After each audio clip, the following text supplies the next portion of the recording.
Hello,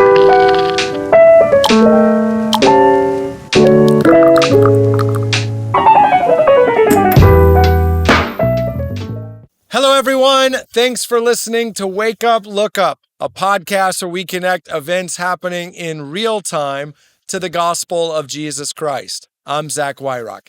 And in today's episode, we're asking the question, are my kids' apps safe? Now, here we have in mind the applications you might have on your smartphone or tablet, and the idea that for most of us, when we're searching in the App Store, Google Play, wherever we're looking for different apps, we are using the parental ratings. That when you go on, it'll tell you what age-appropriate material you might expect to find in the app. And a lot of us parents are depending on those ratings, whether they're telling us this is safe for everyone or this is more appropriate for teenagers or adults or what have you. The thinking of most parents is that whatever that rating says is based on someone looking into the material in that app and then making an informed declaration to the rest of us, hey, you don't have to look into this. I've done it for you. This is okay for children.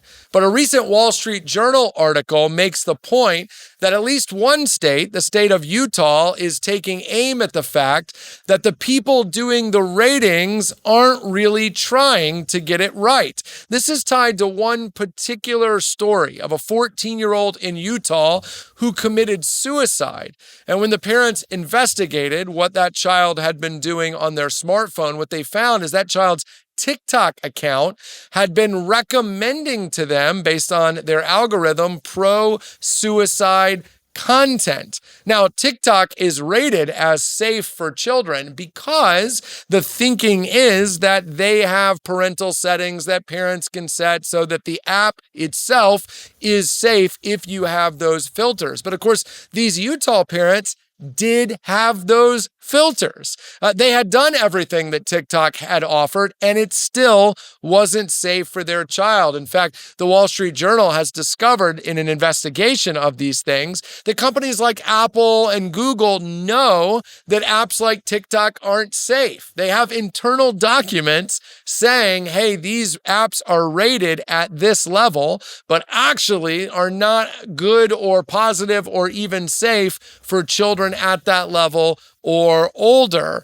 In other words, what is being alleged is that these companies are seeking to indicate that apps are as safe as they possibly can be so that you will let your children download them. So when in doubt, these companies are rating these apps as safer than they really are to drive traffic. At least that's what these Utah parents are alleging in a lawsuit that they have filed against TikTok and against Apple, saying this is a deceptive practice. You told us something was safe when it wasn't. I bet you can tell where I'm going with this. Well, as I tell you time and time again on Wulu, I hope you won't let your kids have social media. This is yet another instance, another story of how it isn't good for them. But let's set that aside for a second, because at least in this story, the key issue isn't the use of social media. The key issue is lazy parenting.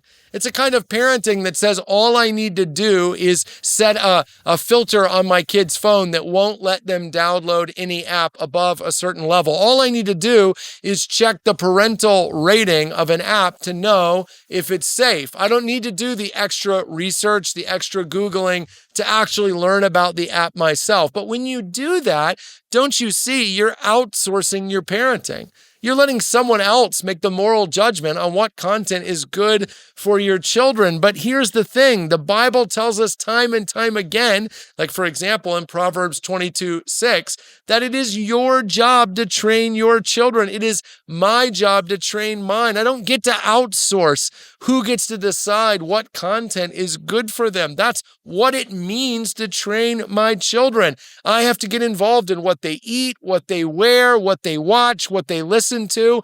Those are the shaping influences of their lives. And we all know this. There are a lot of people out there who want to get in my kids' ears and in your kids' ears that don't have their best interest in heart.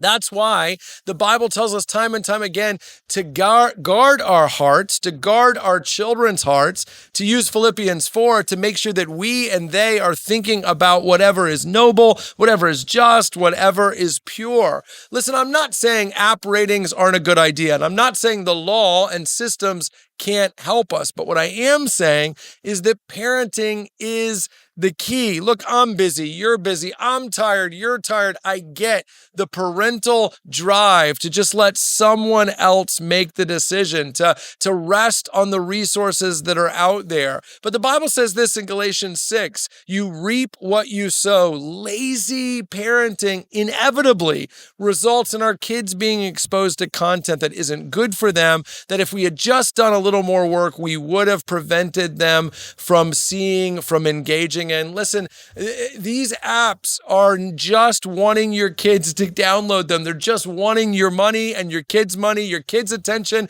and your time. They don't care about your kids. You have to care about your kids. And that starts by saying, I'm going to do the work to make sure that only the best things, only the right things, only good things are what's in their minds and on their phones. Hey, thanks for watching this episode of Wake Up, Look Up. If you enjoyed it, please help us get the word out by sharing it with someone you think might benefit from it.